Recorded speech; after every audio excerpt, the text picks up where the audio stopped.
Kemudian ada is no one in class. Nah, itu adalah contoh penggunaan kata-kata.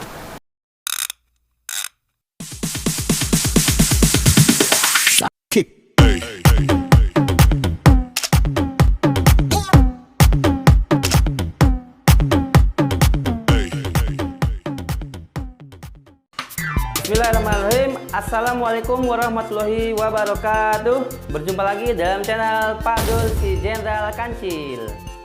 Oke, kali ini Pak Dul akan membahas lanjutan dari materi pronoun kemarin. Oke, bagaimana kelanjutan materi ini? Sebelum Pak Dul lanjut, alangkah baiknya jika kalian like, komen, share, dan subscribe serta tekan tombol loncengnya agar Pak Dul selalu semangat update video-video terbaru untuk kalian.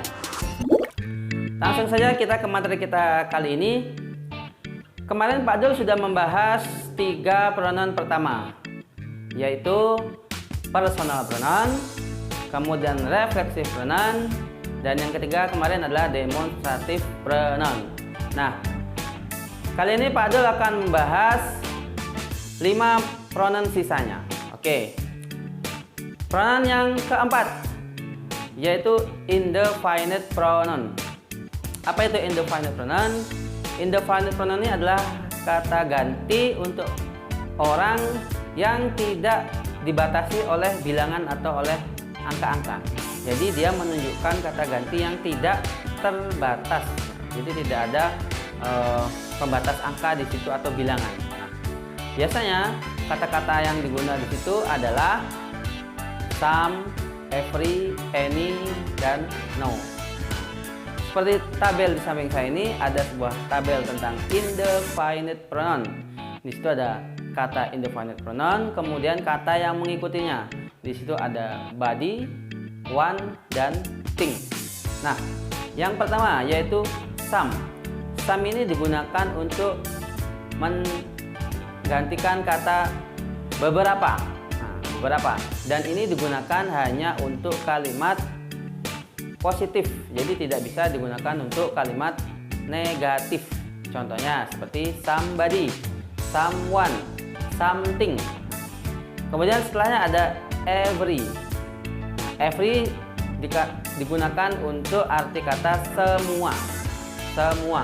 Dan ini juga digunakan untuk kata yang kalimat positif.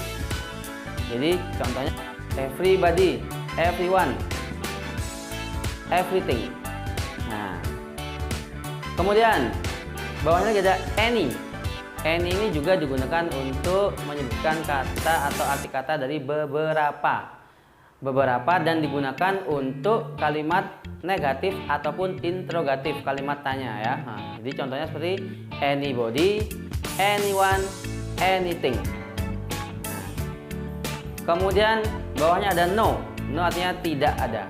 Jadi misalkan no ini digunakan untuk kalimat positif. Positif dalam arti karena dia sudah berarti kata tidak. Jadi tidak perlu lagi ditambah not di belakangnya. Jadi seperti nobody, no one, nothing.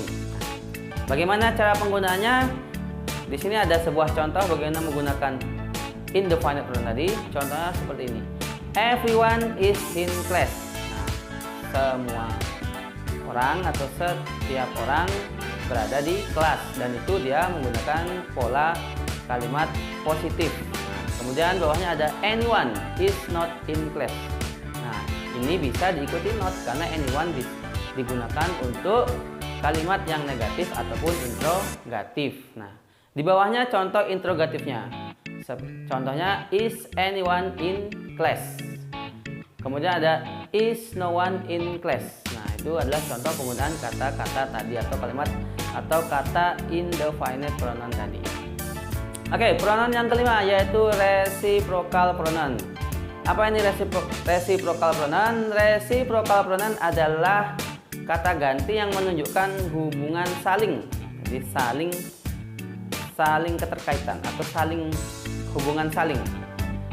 Contoh pertama yaitu each other. Each other. Contohnya seperti ini. Ronnie and Rini each other. Jadi saling antara dua orang atau dua kata, antara Ronnie dan Rini. Jadi masing-masing dua orang ini. Kemudian yang kedua yaitu one another. Contohnya seperti ini, the students in class know one another. Nah, jadi siswa-siswa di kelas saling mengetahui satu sama lain. Nah, jadi ini adalah hubungan saling antara satu siswa dengan banyak siswa yang ada di kelas tersebut. Kemudian pronoun yang keenam yaitu relative pronoun. Apa ini relative pronoun? Relative pronoun adalah pronoun yang menggantikan posisi subjek ataupun objek dalam suatu kalimat. Nah, contohnya seperti ini, relative pronoun as of subject. Contoh pertama itu sebagai subjek. Contohnya, the girl who loves you is my sister. Nah, di situ ada kata who.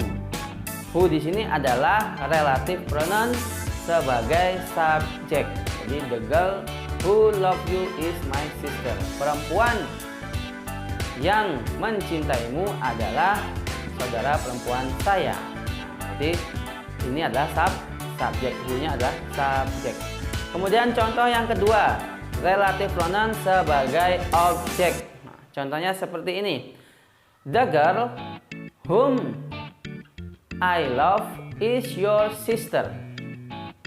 Perempuan yang aku cinta adalah saudara perempuan kamu. Nah, whom di situ adalah relative pronoun sebagai objek. Objek dari kata love. Oke. Jadi berbeda ya antara kalimat pertama di situ menggunakan who dan kalimat kedua menggunakan kata whom. Kemudian interrogative pronoun. Inilah pronoun yang ketujuh, interrogative pronoun. Nah, jadi interrogative pronoun ini sesuai dengan artinya, berarti pronoun kata ganti yang digunakan untuk mengajukan pertanyaan. Contohnya seperti ini. Who cooks rice? Siapa yang memasak nasi? Who di situ sebagai subjek. Cooks itu verb dan rice-nya adalah objek. Dan ini adalah kalimat tanya. Kemudian ada whom do you love? Nah, siapa yang kamu cinta? Nah, whom di sini adalah objek. Nah, do-nya di situ adalah auxiliary dan you-nya adalah subjek serta love-nya adalah verb. Kemudian ada bawahnya what runs in jungle. Ini juga kalimat tanya. Jadi semuanya ini digunakan untuk menunjukkan kalimat tanya. Kemudian pronoun yang terakhir yaitu expletive pronoun. Nah, expletive pronoun adalah pronoun yang tidak punya arti spesifik. Nah, biasa juga disebut sebagai subjek semu. Ingat ya, ini adalah subjek semu, berarti fungsi dari expletive pronoun ini menggantikan subjek atau sebagai subjek dalam sebuah kalimat. Dan biasanya expletive pronoun ini menggunakan dua kata, yaitu it dan there. Seperti contoh di samping ini ada it is summer. Ini musim semi. Nah, it di sini bisa berarti cuaca atau bisa berarti waktu juga bisa.